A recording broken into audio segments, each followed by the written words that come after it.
daripada Allah. Ya, iman tadi engkau benar-benar melihat daripada es ini tadi, seutuhnya engkau pandang. Musyahadah itu memandang ke dalam dasar lautan dirimu tadi. Mana engkau nih bahasa? Oh, ternyata adalah air semata-mata. Kalau masih di dalam ya aman. Kalau terkeluar, ini yang merepotkan orang. Janganlah engkau merepotkan orang. Makanya para arif billah wali Allah tadi tahu-tahu ada yang ngeramat, tahu-tahu karomahnya besar, lama beliau memandang. Ada yang 5 tahun, ada yang 10 tahun, ada bahkan yang sampai meninggal dunia tadi. Dia pendam tadi. Laksana buah, ini buah. Makin hari makin tua, dia akan matang sendiri. Tapi kalau buah karbitan ini pengen cepat, nah masaknya pun tak enak rasanya, tak enak.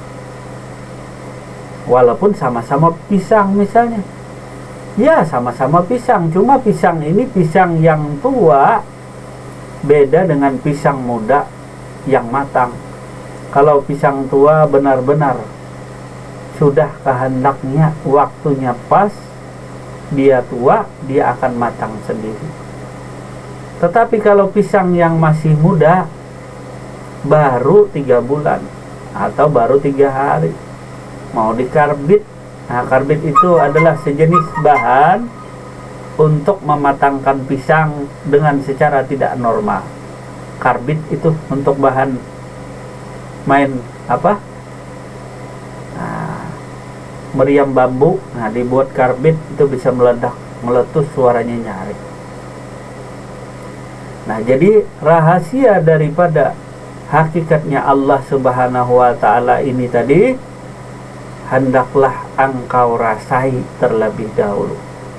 Sudah tahu air tadi, maka dirasakan seluruh batang tubuh. Rasakan makin lama makin meresap si air ini tadi, karena dirimu tidak ada satupun dari bulu, kulit, darah, daging yang tidak berasal daripada air seutuhnya. Kau resapkan seluruh batang tubuh. Ini harus ditelan. Tak bisa tak ditelan. Kalau tak ditelan maka tak menjadi darah daging, maka tak meresap. Makanya di sini perlu kesiapan hati, membuang segala selain daripada Allah tadi, dibuang. Maka bersihkanlah hati daripada selain Allah, Allah saja. Walaupun engkau sibuk bekerja dan lain sebagainya, hatimu hanya Allah saja tadi. Jangan dikira pegawai negeri atau segala siapapun itu bukan wali Allah, karena mereka merahasiakan daripada ilmunya Allah tadi. Nah, walaupun tukang sayur kah, tukang pintul kah, walaupun polisi kah, tentara kah, jenderal kah, siapapun bagi mereka yang merahasiakan tadi. Kecuali Allah sendiri yang memerintahkannya, Allah sendiri yang memerintahkan untuk menyampaikan. Karena bagi orang yang ma'rifat tadi tiada yang berkata kecuali hanyalah Allah jua. Tiada yang melihat kecuali Allah jua yang melihat. Bahkan tiada yang wujud kecuali hanyalah Allah jua.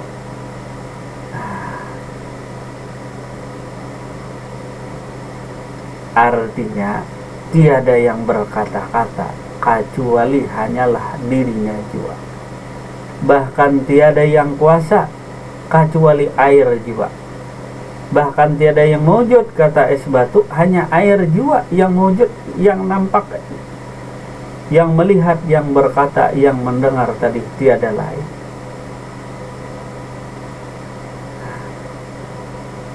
Hingga tenggelam dirinya si es batu tadi, tidak ada lagi. Artinya tenggelamnya bukan rupa dan bentuknya yang sekarang ini tadi, bukan tenggelam itu. Artinya seutuhnya dirinya yang wujud itu tiada lain daripada air juga hakikatnya atau yang sebenarnya. Nah, masalah menjalankan perintah tadi, Allah juga yang memerintah. Allah pula yang memerintah kepada diri. Nah, begitu pula keimanan dan ketakwaan. Iman artinya engkau percaya kepada Allah. Hanya Allah saja yang kau percaya. Laksana es batu tadi, hanya air yang mengalir. Apapun kehendak yang ada pada diri, itu kehendak air namanya. Lalu dinamakan perintah. Jadi kehendak air tadi di hati ini lah, ada kehendak. Mau apapun itu, kalau sudah hatimu siap, kalau sudah hatimu bersih daripada selain daripada Allah, mafi kalbi gairullah, maaf di hatiku hanya ada Allah. Tetapi kata Imam Ibnu Athilah tadi menyatakan bahwa bila ada geritik hati, kehendak lain di hatimu selain daripada kehendak Allah, maka engkau remuk dan hancur dalam murtad. Nah,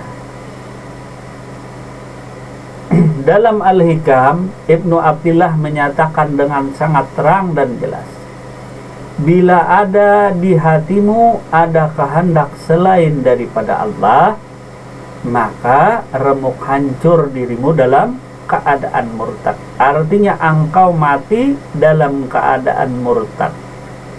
Bila ada kehendak lain di hati tadi selain kehendak Allah. Cuma jangan engkau ceritakan kepada orang. Artinya kata es batu, aku disuruh air ke pasar, aku disuruh air mancing. Nah, katanya aku nih disuruh air mau ke kebun dan lain sebagainya. Ini bukan untuk dipamerkan, bukan untuk dikatakan, tetapi perintah tadi untuk dilaksanakan. Karena urusannya adalah hablum minallah. Bila Allah memerintah dirimu memancing, jangan engkau perintah katakan kepada orang lain. Nah, katanya Allah menyuruh aku memancing, Allah menyuruh aku ke kebun dan lain sebagainya. Nanti orang bingung.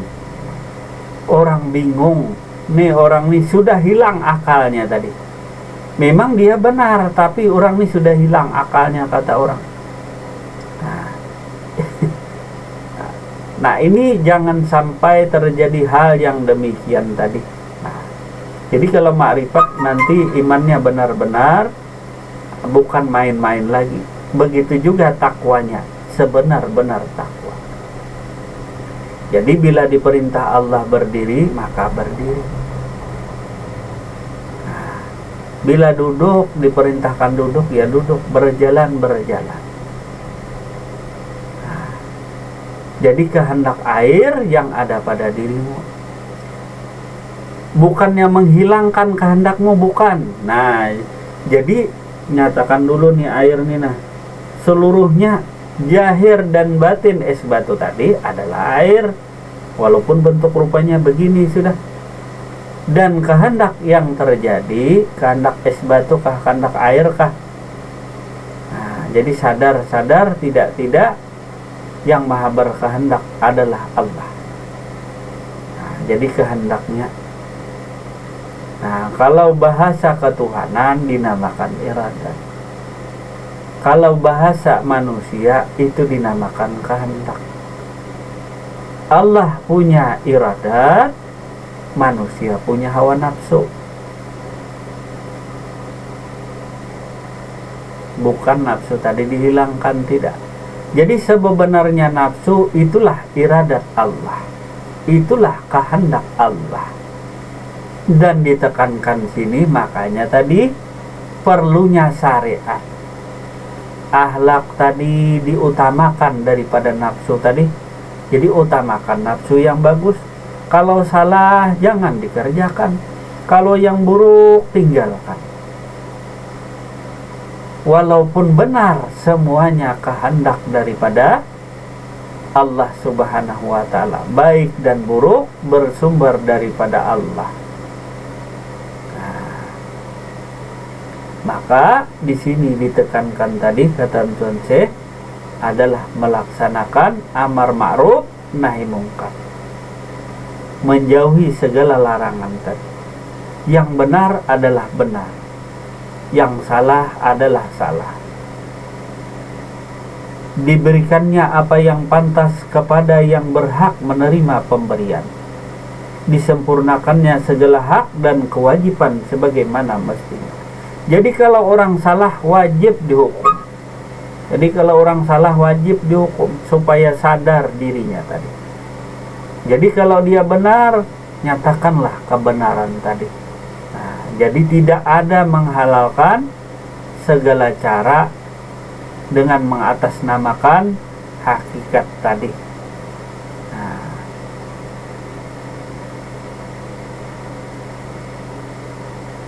Nah, jadi bagaimana mengetahui perintah Allah? Nah, kan air sudah nampak, air sudah jelas. Nah, jadi bila ada kehendak di diri, engkau nyatakan ini kehendak es batu, ya. Engkau nyatakan ini nafsu es batu, ya.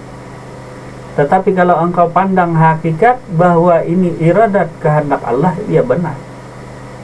Yang jadi salah tuh engkau kesana kemari membeberkan tadi. Cerita kesana kemari, orang tak bertanya, engkau bercerita. Nah, disinilah letaknya.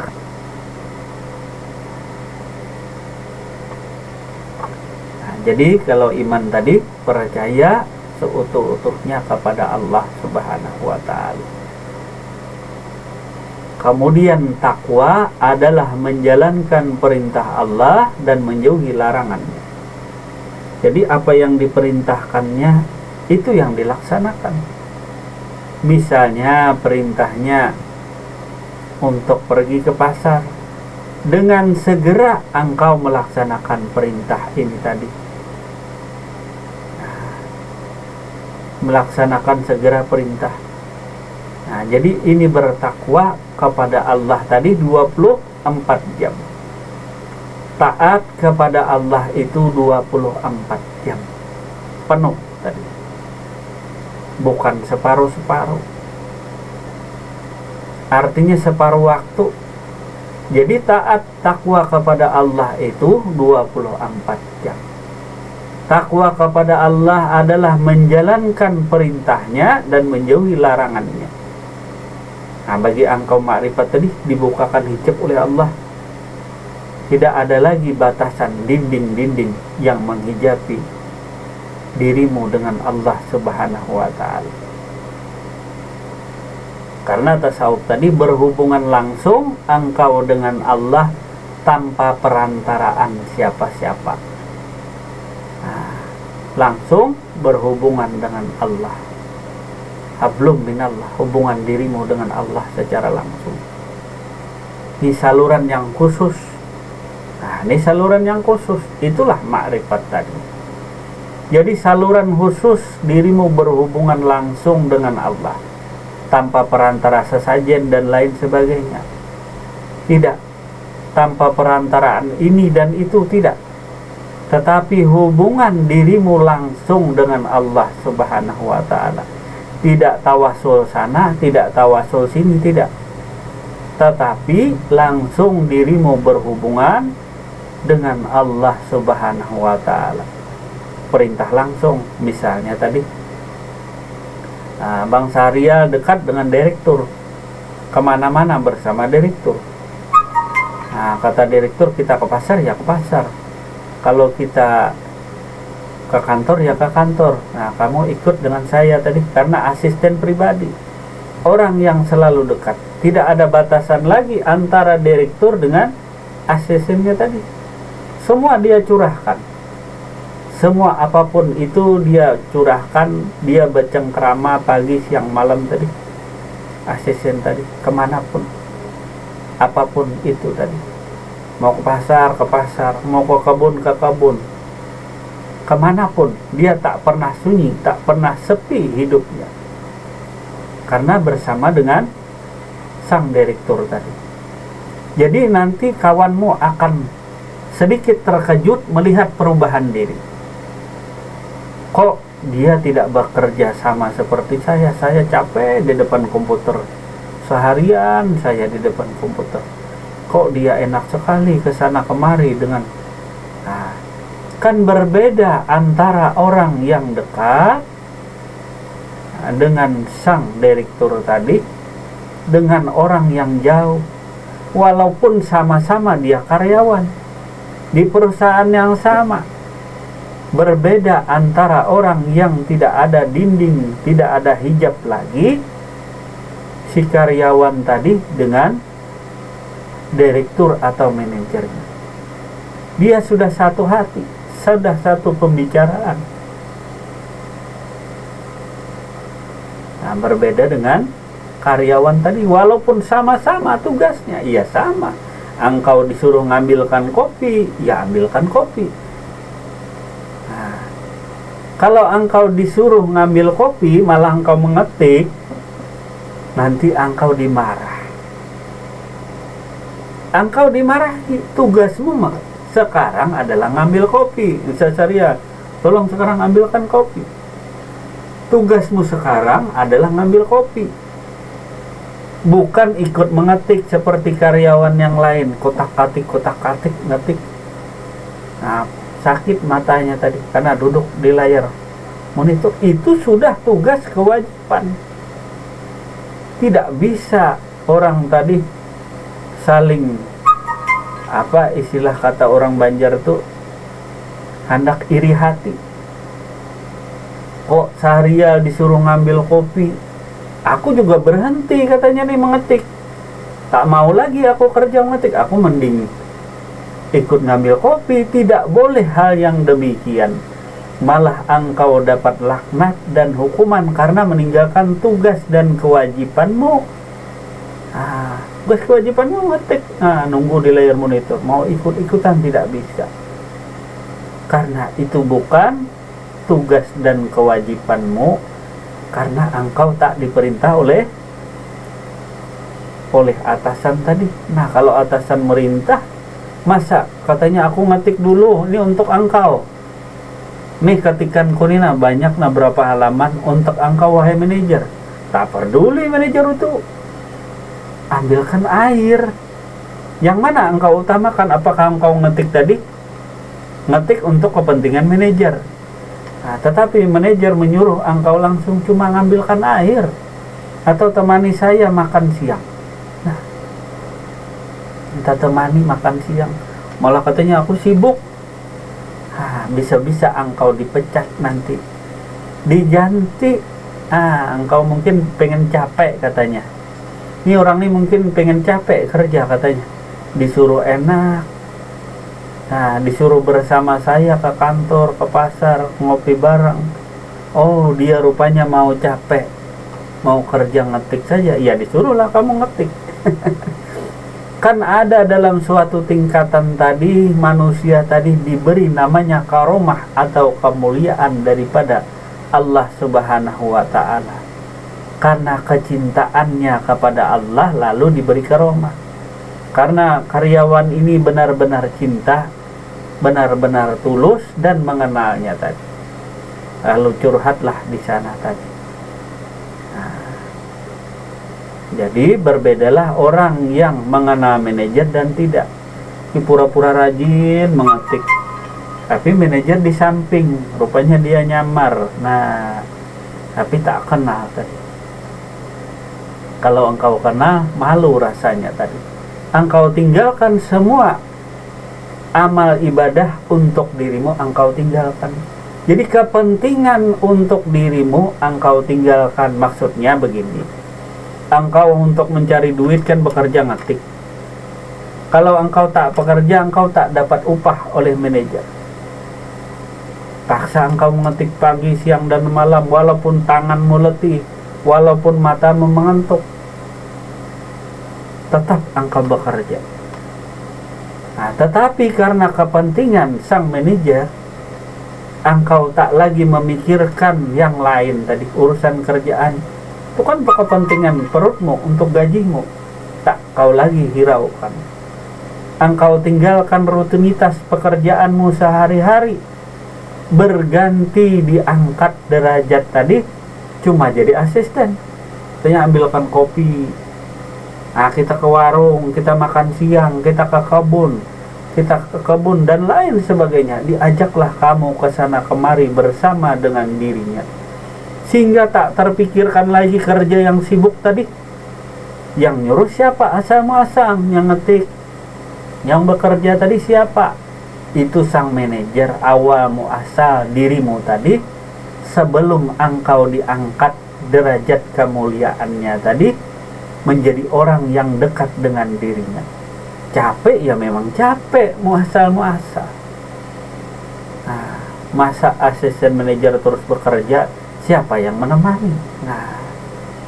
Begitu juga wali-wali Allah tadi, para kekasih Allah yang senantiasa dirinya, hatinya tertanam hanya Allah semata.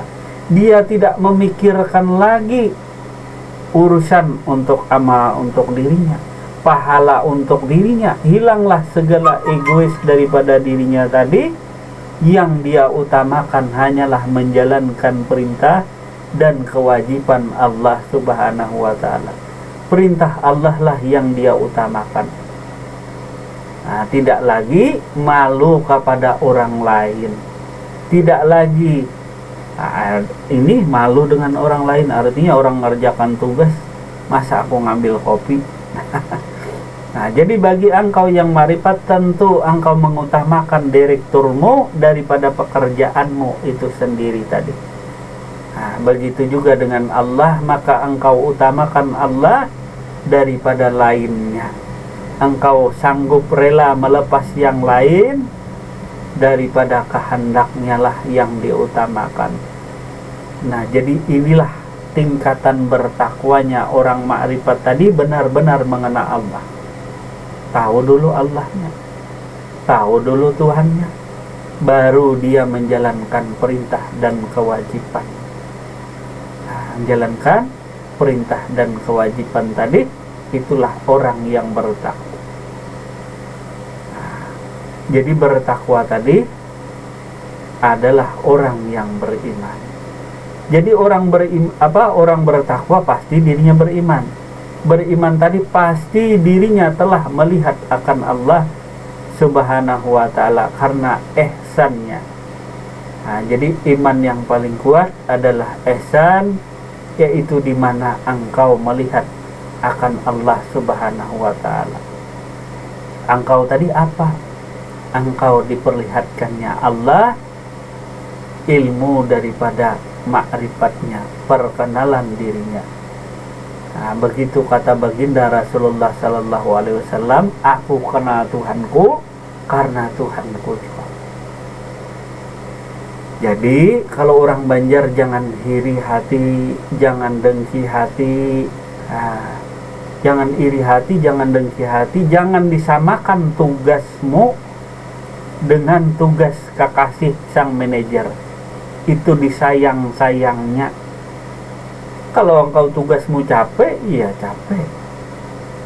Lantaran engkau tak mengenal sang manajer. Coba engkau kenal sang manajer, ikut di rumahnya, tiap hari ke rumahnya, jalan-jalan ke rumahnya, atau mampir ikut tinggal di rumahnya, walaupun jadi pelayan di rumahnya, di rumah sang manajer tadi jadi pelayan. Begitu juga dengan Allah Subhanahu wa ta'ala tadi.